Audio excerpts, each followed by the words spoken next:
Alors,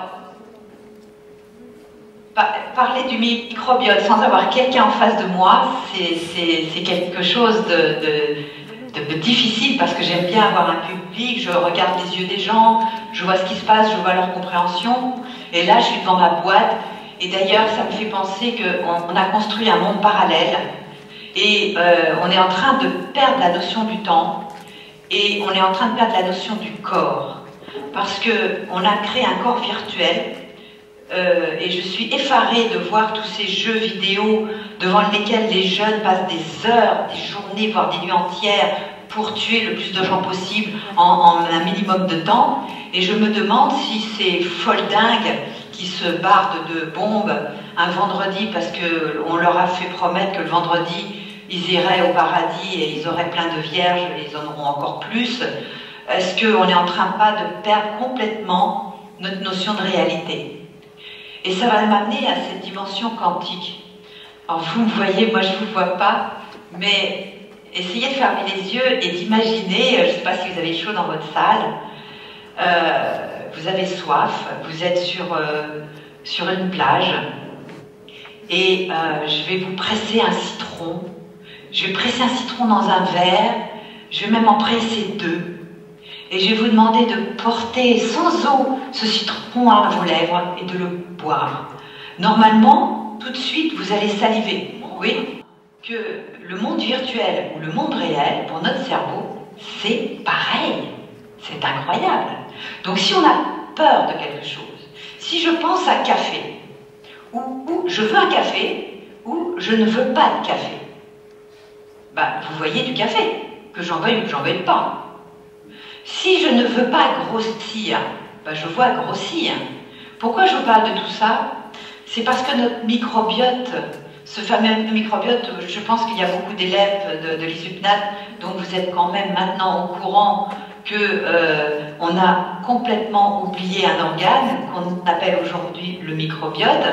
Nous, on va dire naturaux et personnes qui s'intéressent au terrain, on le sait bien sûr que c'est dans le ventre que tout se passe. Kouzmine, il y a déjà 60 ans, avait compris que c'est dans l'intestin que tout se passe. Même Hippocrate à l'époque nous avait fait comprendre que si on a un intestin malade, ben on est malade. On ne va pas bien dans sa tête si on ne va pas bien dans son ventre. Et qu'à l'époque, on dit, bon ben comment tu vas? Ça voulait dire comment tu vas à la selle. Donc tu les fais mouler, elles coulent, elles flottent, c'est des crottes de bique, c'est quoi? Donc vous comprenez bien que votre flore intestinale, mais votre microbiote, on croyait qu'il se mettait en place à la naissance. Alors là, j'ai un scoop pour vous. Parce que dans mon dernier livre, qui va s'appeler Paléobiotique, la méthode Marion Kaplan, c'est plus un concept d'ailleurs, il va sortir chez Thierry Soucard. Et là, il sort le 25 novembre. Pour ceux qui viennent à notre congrès de Reims, j'espère qu'il n'y aura pas d'autres attentats, eh bien, nous l'aurons en avant-première. Et cette paléobiotique développe largement le microbiote, mais le docteur Bruno Donatini, que beaucoup de vous connaissez, m'a fait une préface qui est un scoop, parce que moi je ne savais pas.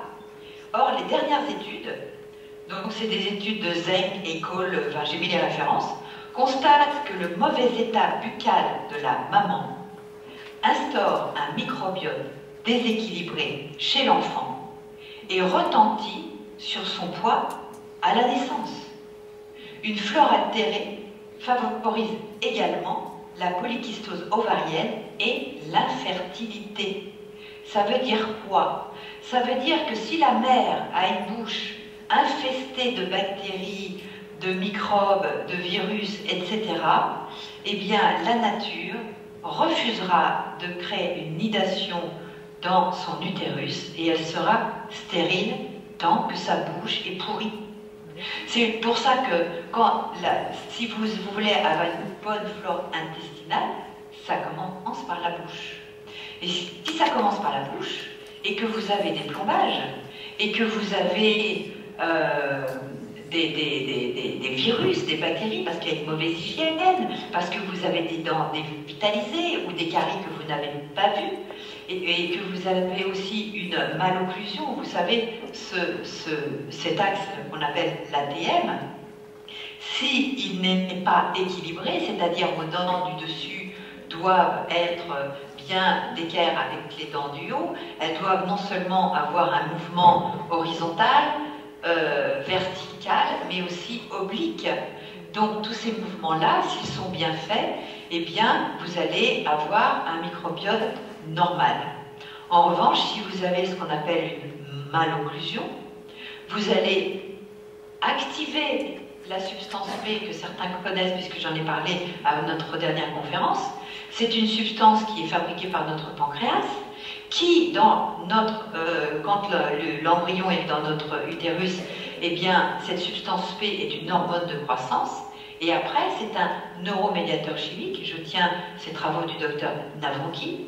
Et on s'est aperçu que quand cette substance P était trop activée, elle attaquait nos muqueuses et nos articulations. Pourquoi je vous dis ça? C'est parce qu'il y a beaucoup de gens qui disent « Ouais, je comprends pas, je mange sans gluten, sans laitage, je fais tout ce qu'il faut, et puis ma polyarthrite, elle continue. » Ben ouais, elle continue parce que vous avez une mauvaise bouche, vous avez peut-être des bactéries et des virus très toxiques dans votre bouche, et il va falloir régler cette flore déjà par là. Hein. Ensuite, bien sûr que l'ambiance de naissance va être très importante parce que au moment de l'accouchement, via, je dirais, par voie basse, eh bien, le nourrisson va se baigner de toutes ces bactéries de l'accouchement qui va créer sa flore commensale et qui va donc lui permettre de petit à petit de développer son microbiote. C'est quoi ce microbiote?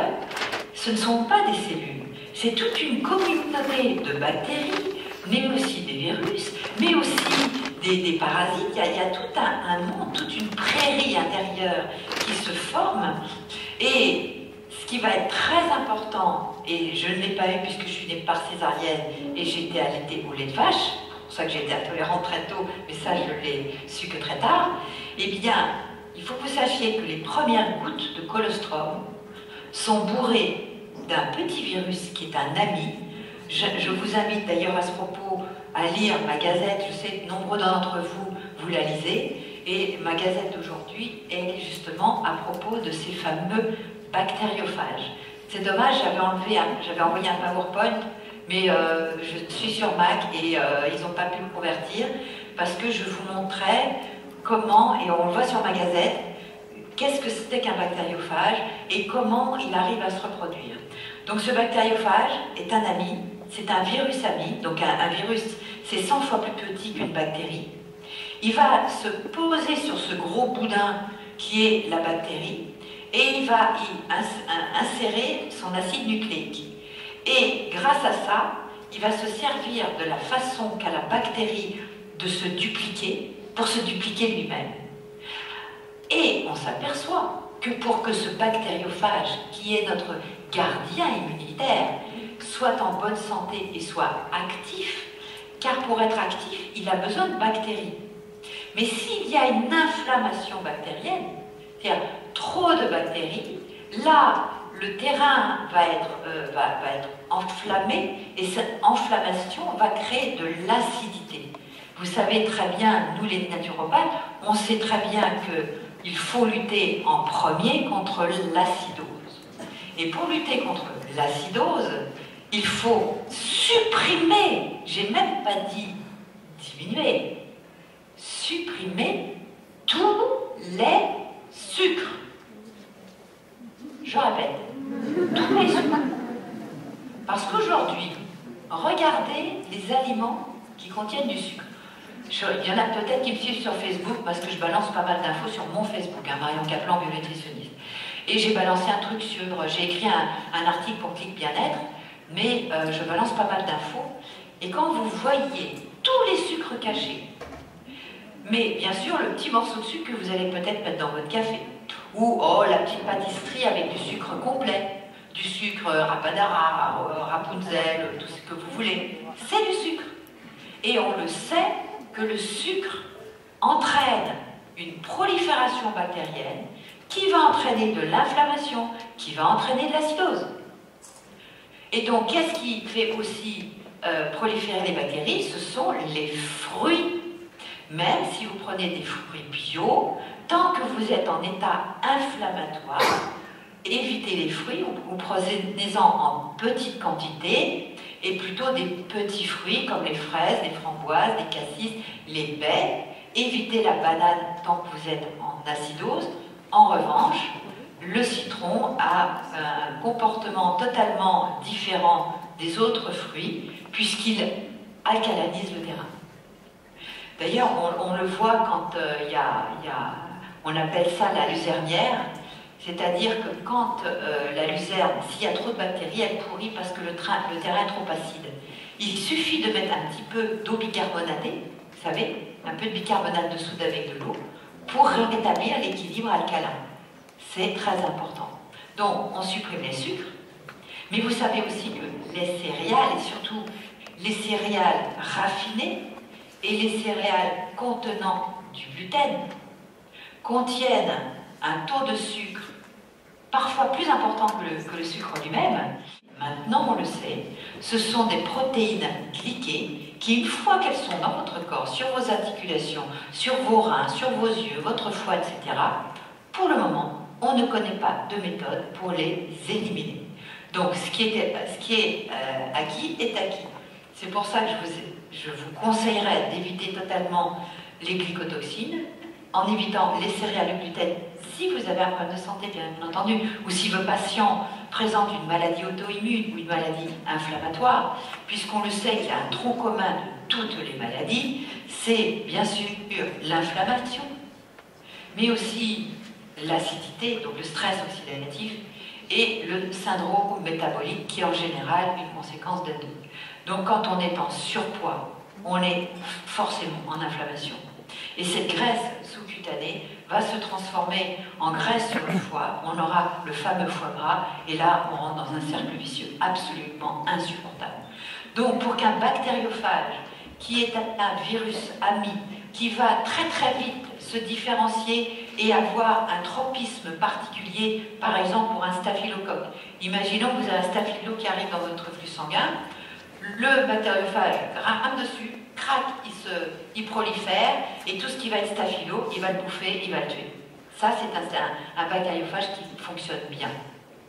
Aujourd'hui, on a choisi, depuis 1980, les antibiotiques.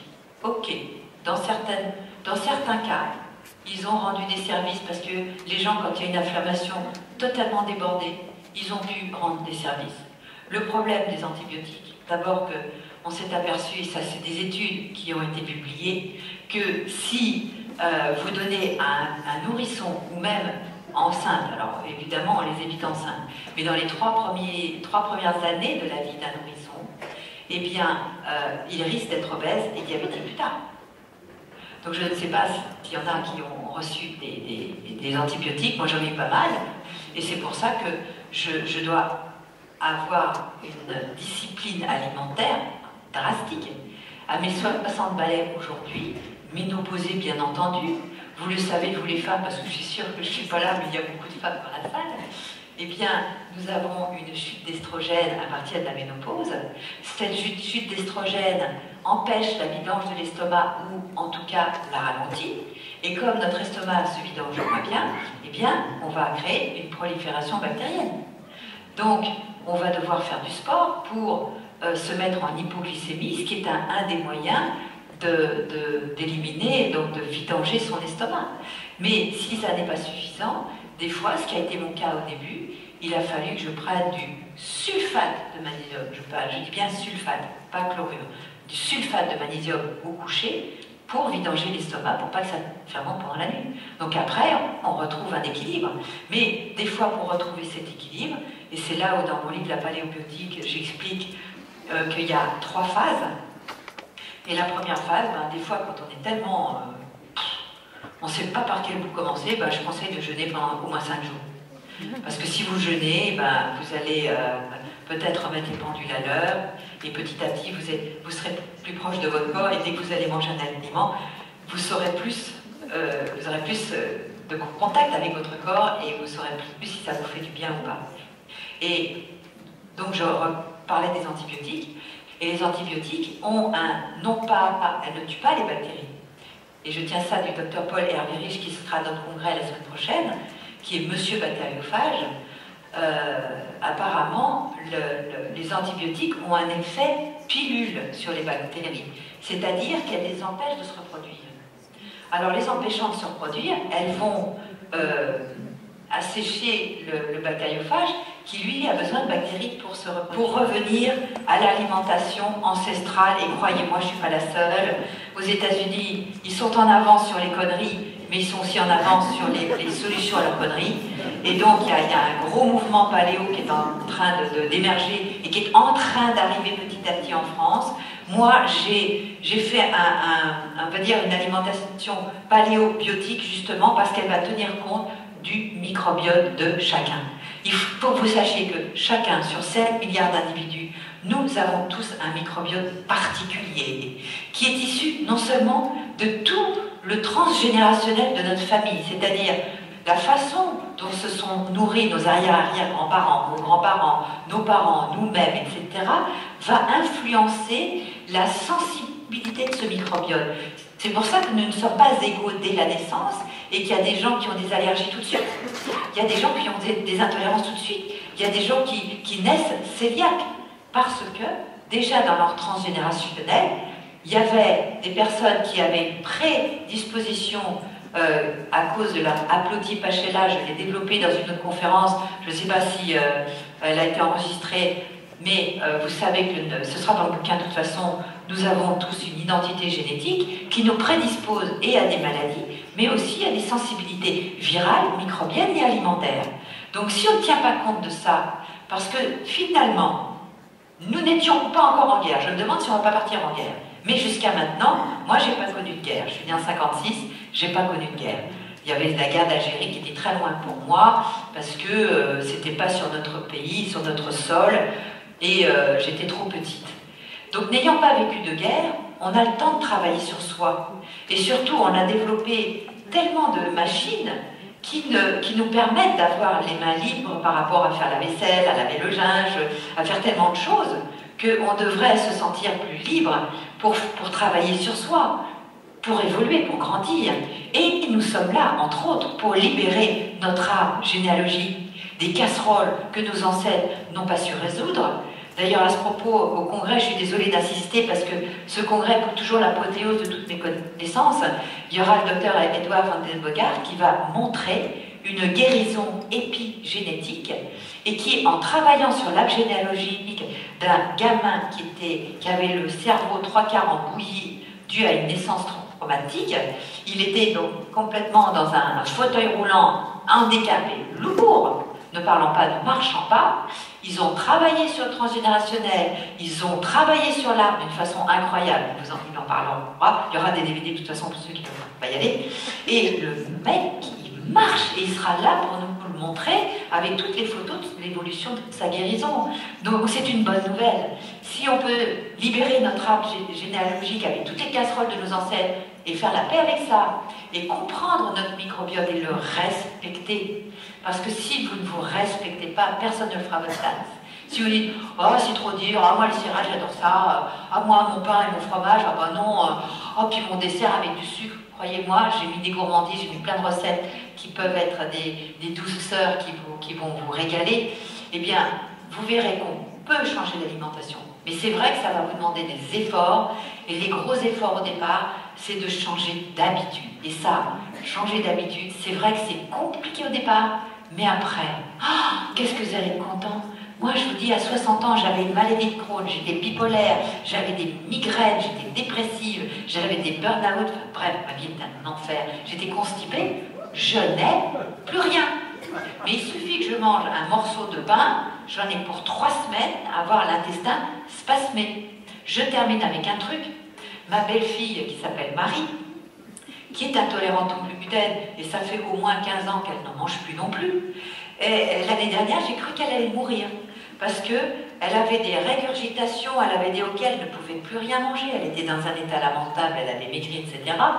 Elle avait vu des gastro, etc. Je lui ai donné du cafilus, qui lui a permis petit à petit de reprendre un peu le scoop. Vous vous rendez compte, il faut que je vous donne la solution.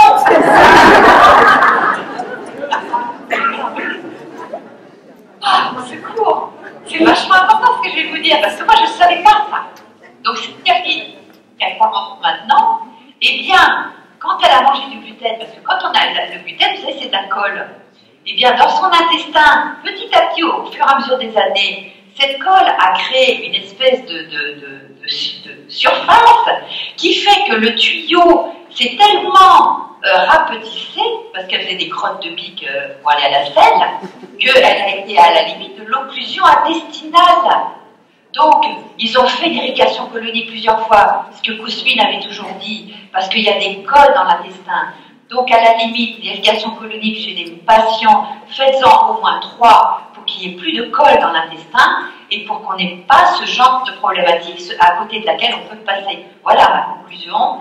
Et donc, arrêtez le gluten, les produits laitiers, le sucre, mangez pas d'éobiotiques, vous verrez. Vous faites-le au moins 3 mois et vous allez voir que c'est que du bonheur. Je vous remercie de votre attention.